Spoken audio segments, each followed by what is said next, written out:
जय माता की भक्तजनों। नवा अध्याय निसिम्बवत ध्यानम। मैं अर्धनारी सर के श्री विग्रह की निरंतर शरण लेता हूँ। उसका वर्ण बंदूक पुष्प और स्वर्ण के समान रक्तपीत मिश्रित है। वह अपनी भुजाओं में सुंदर अक्षमाला, पास, अंकुश और वर मुद्रा धारण करता है। अर्धचंद्र उसका आभूषण है तथा वह 3 नेत्रों से सुशोभित है।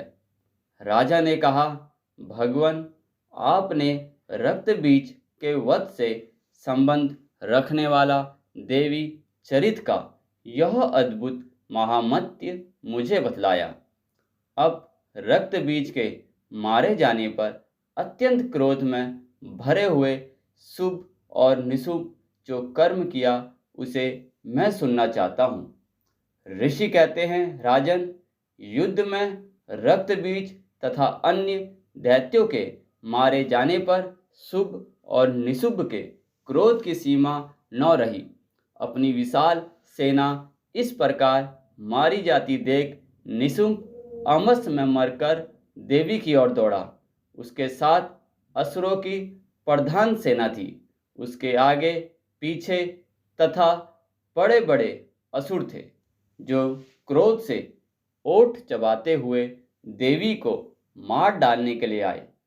महापराक्रमी शुभ भी अपनी सेना के साथ मातृगणों से युद्ध करके क्रोधवश चंडिका को मारने के लिए आ पहुंचा। तब देवी के साथ शुभ और निशुभ का घोर संग्राम छिड़ गया।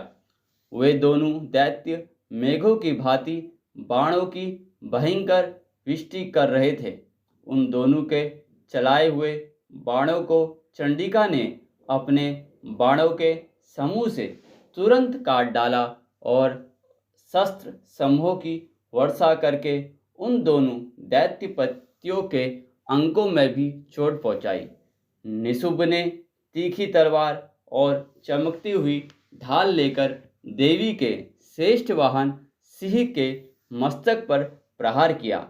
अपने वाहन को चोट पहुंचने पर देवी ने सुरूप नामक बाण से निशुंभ की श्रेष्ठ तलवार तुरंत ही काट डाली और उसकी ढाल को भी, जिसमें 8 चाँद जड़े थे, खटखट कर दिया।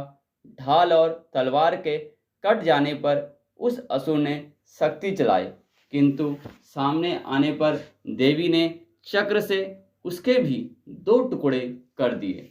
अब तो निशुंभ क्रोध से जल उठा और उस दानव ने देवी को मारने के लिए शूल उठाया, किंतु देवी ने समीप आने पर उसे भी मुक्के से मारकर चूर्ण कर दिया।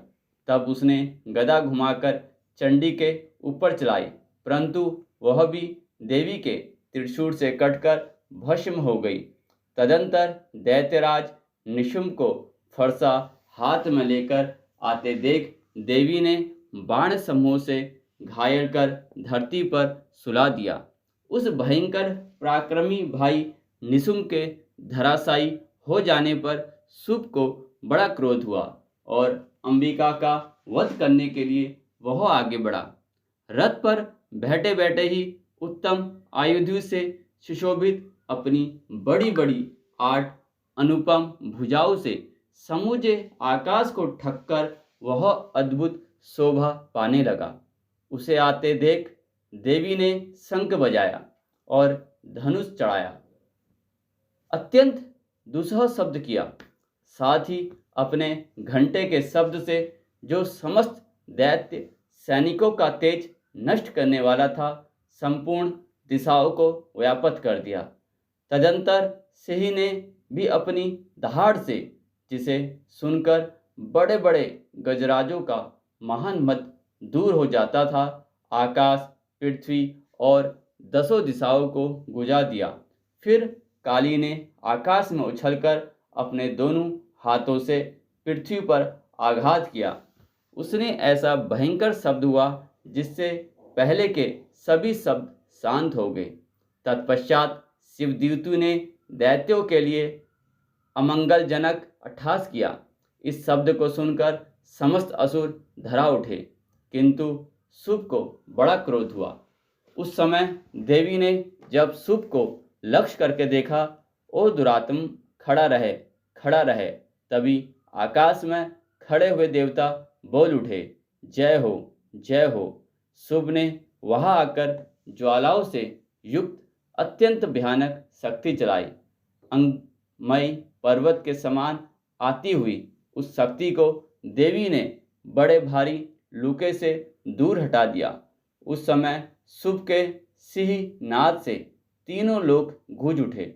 राजन, उसकी प्रतिध्वनि से वज्रपात के समान भयानक शब्द हुआ, जिससे अन्य सब शब्दों को जीत लिया। शुभ के चलाए हुए बाणों के देवी ने और देवी के चलाए हुए बाणों के शुभ ने अपने भयंकर बाणों द्वारा सैकड़ों और हजारों टुकड़े कर दिए।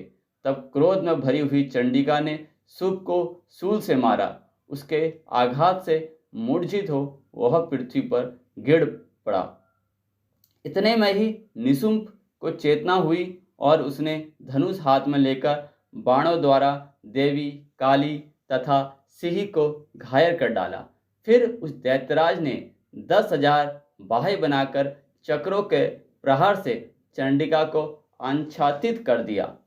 तब दुर्गम पीड़ा का नाश करने वाली भगवती दुर्गा ने कुपित होकर अपने बाणों से उन चक्रों तथा बाणों को काट गिराया। यह देख निशुंभ दैत्य सेना के साथ चंडिका का वध करने के लिए हाथ में गदा ले बड़े वेग से दौड़ा। उसके आते ही चंडी ने तीखी धार वाली तलवार से उसकी गदा को शीघ्र ही काट डाला। तब उसने शूल हाथ में ले लिया।